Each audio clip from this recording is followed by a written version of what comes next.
What a headshot! What a head! How's it guys, this is Dayvy, FPL, and welcome back to the Fantasy Premier League video here on my channel. Now in this video, I'll be going over the best goalkeepers that you guys can get in those final drafts.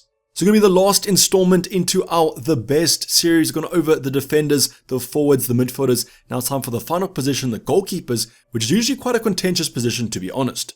Not only do the goalkeepers provide the best value, but they provide the best kind of ownership splits, and you would have seen that if you've taken a look at the FPL transfer page recently. The highest owned goalkeepers are on the 25% mark, that's owned by about a fourth of the game, so it's still very differential.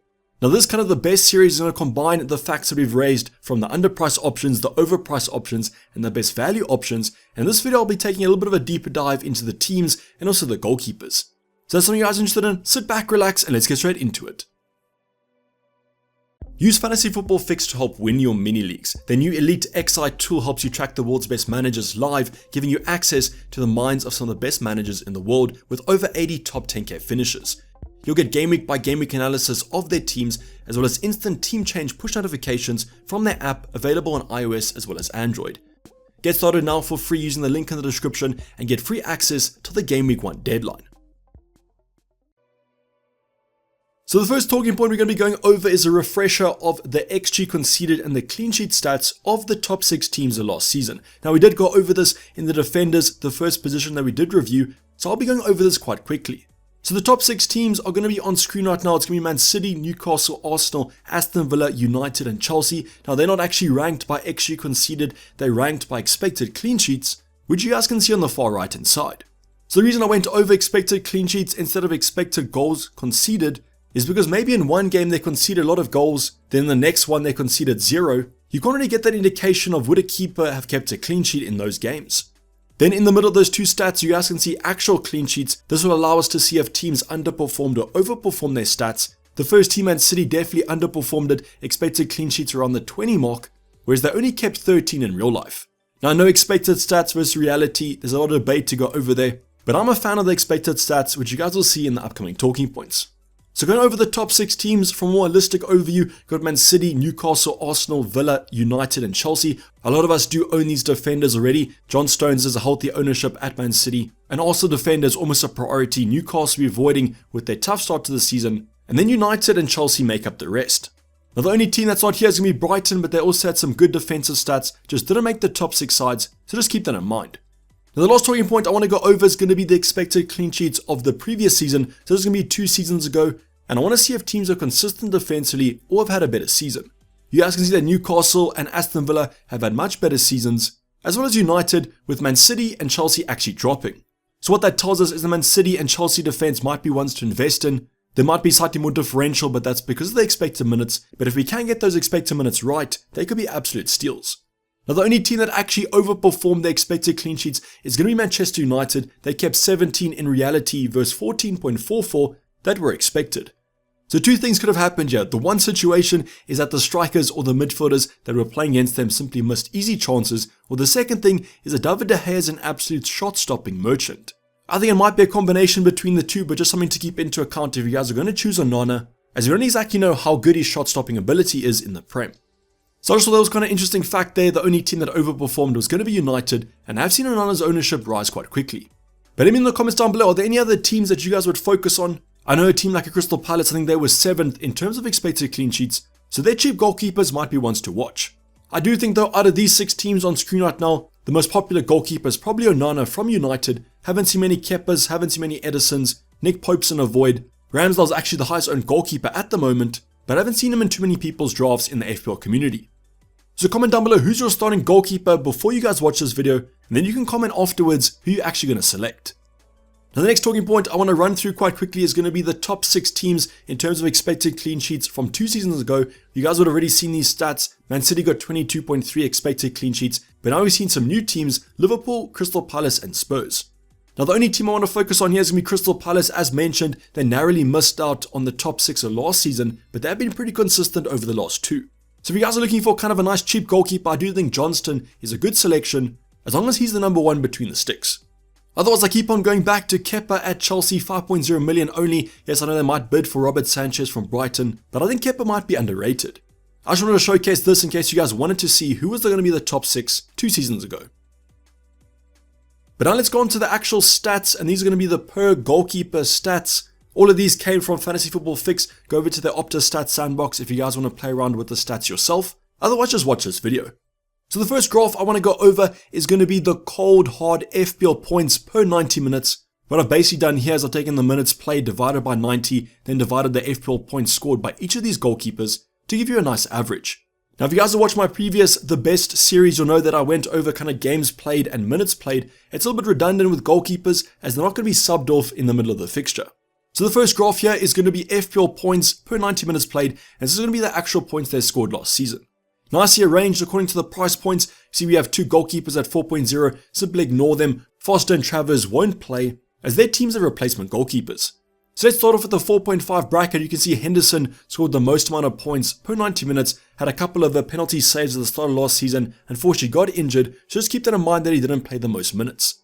We then have Steele and Sanchez, both of them played about the same amount of minutes, half a season each I would say, but Steele definitely was the better goalkeeper for FPL points. So currently if you guys have watched my videos, you know that I have Steele between the sticks. There might be some kind of rotation there with the new signing, but I do think Steele should start the season. We then have Johnston and Leno, so Johnston already mentioned him, great selection. Guaita, he was kind of rotation with him. However, Johnston did play a lot less minutes than Guaita as he was only brought in late into the season. Leno, the highest scoring goalkeeper in terms of the 4.5s, had a great FPL season, great Premier League season as well. The amount of XG he prevented was simply outstanding. Then we kind of go down to a few picks. Pickford's probably the one to note, but however, he did play every single minute for a pretty bad Everton side. So if Everton are better this season, he could be a nice pick. Then in terms of the 5.0s and the 5.5s, haven't really seen many people going for these options. The big thing about Raya is that if he does leave the club, is Flecken going to kind of replicate the form of Raya last season? Because if he does, he's an absolute steal. No pun intended there, because Steele and Raya are kind of on the same mark in terms of FPL points, but I'll keep my eyes on that Brentford situation. Then Kepa's another one under the radar at the moment, but I do prefer the 4.5s. Go on to the 5.5s, you'll note that Edison had an absolute stinker of his season, 3.5 average points with the amount of clean sheets that Man City were projected to get. You could probably blame Edison for a bunch of those. So you can see at his price point, very kind of overpriced. I think you could argue that Alisson might be worth it at 5.5, but definitely the Man City goalkeeper. So what I want you guys to do now is just take a mental note of a goalkeeper that you guys are targeting, because I'm going to go to another stat, and that's going to be expected points. So on screen right now, you guys are going to see the expected points per 90 minutes that these goalkeepers were meant to get, but they didn't. So what Fantasy Football Fix has done is they've combined the XG, the bonus, the saves, all that good stuff into a nice expected FPL metric. I've then taken this per 90 minutes, and you guys will see there's some big changes, and the first one's going to be top right hand side, and it's Edison. So Edison was projected to score 4.4 points per game versus the 3.5 that he actually did. You guys will know this though, because of the Man City expected clean sheets versus actual clean sheets, that's come to nail Edison in terms of the points per 90 minutes. So if Edison actually scored the amount of points that he was meant to, I think he might actually have been a good option towards the end of last season and maybe even this season. It's something that I've been playing around with in my current drafts, but I haven't put him in as of yet, as I simply am too scared. Going on to the 4.5s though, you can see that Johnston from Crystal Palace was projected to score the most points basically out of every goalkeeper, but please just remember that Crystal Palace had a particularly easy run once Roy Hodgson came into the chair. So I'm not doubting the Crystal Palace goalkeeper, but the fixture run was pretty easy, but he could still be a good option. Then next in the 4.5s are both the Brighton goalkeepers, Sanchez and Steele, so we've kind of taken average there. I'm still pretty happy with their performance at that price point. Once again though, Pickford is pretty consistent, at least with his expected points and his actual points. He's disappointing. Also want to take note of Raya's position at the 5.0s.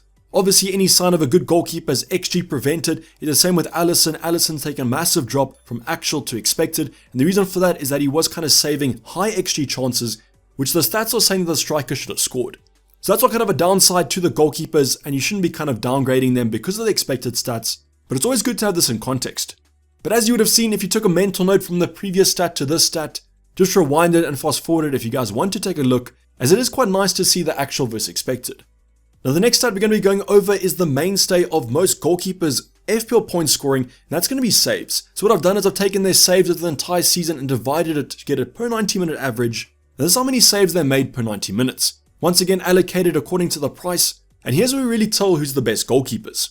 Now should I put this out there, and you guys will see this in the next talking point, that just because a goalkeeper doesn't make saves doesn't mean that they're bad, it simply means that they work for a good defense. You guys can see that with Leno and Raya making a lot of saves per game. If your goalkeeper's making 4 saves per game on average, that means that you're conceding quite a few shots. Now these could be long shots, short shots, penalties, all saves are counted as the same.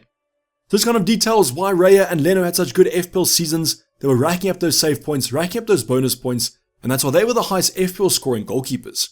Interestingly enough, we got Neto there that also produced a relatively good performance. Pickford as well as 4.5, which just shows you because he was getting so many saves and his expected points and actual points were so low, it means that Everton were conceding basically in every game. The one I'm taking note of here is in terms of the saves is Steele and Sanchez. This just shows that they might not be getting the most saves per game, which might make you want to question if they're actually worth going for. But this is a super hard kind of metric to measure because, as I mentioned, just because a goalkeeper isn't making saves doesn't mean they can't get you FPL points. For example, Edison, if you got clean sheets every single game without making any saves, I don't think you guys would be complaining. So it's kind of getting the balance between saves and clean sheets. That's what the next talking point is hopefully going to give you. So this talking point might be the most important graph of the video. What I've done is I've combined the XG conceded of these goalkeepers per 90 minutes and the saves they've made per 90 minutes. You might be saying that this is kind of a nice relationship, but sometimes it's not, and we can see that with these outliers. So let's start off with the first goalkeeper, bottom left-hand side, Edison. A low amount of saves, but a low amount of XG conceded, which therefore means that he works for a super good defense who is simply not conceding chances. Whereas on the opposite end of the spectrum, we have a Leno who's conceding a high amount of XG, but also having to make a lot of saves. But if you are a good goalkeeper, you're probably preventing that XG conceded, and that's exactly what Leno did. So he was getting the saves, preventing the XG, and therefore getting the clean sheets as well. Another interesting kind of talking point is going to be Johnston, who's at the bottom middle. What this means is that he was making a lot of saves, but not conceding a lot of XG conceded, and therefore those chances are probably long-range shots that were easy to goalkeep. Which is almost exactly what you want. It's kind of a nice little flavor. Because these shots are kind of low XG, you're probably going to save them, and therefore rack up those save points and probably keep the clean sheet. So I won't lie to you, this has kind of drawn my attention to Johnston and the Crystal Palace defense as a whole, pretty consistent between the previous 2 seasons from an XG conceded point of view, and if it's only going to be long shots that he does concede, that's the perfect recipe.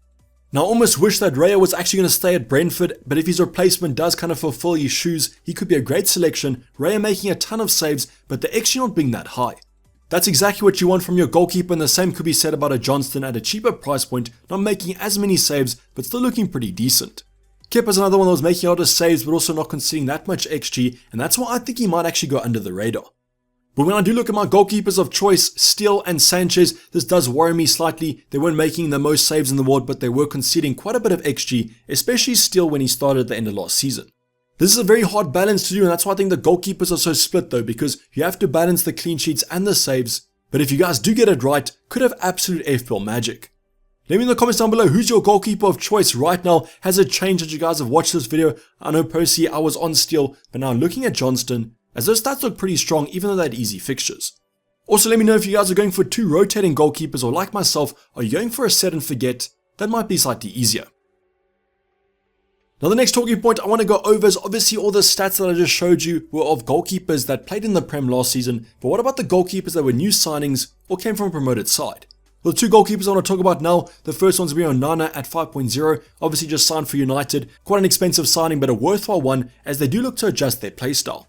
So Onana will be playing out from the back, and what that means is that he'll be getting a lot of passes and therefore increasing his bonus point potential, which is always good for FPL.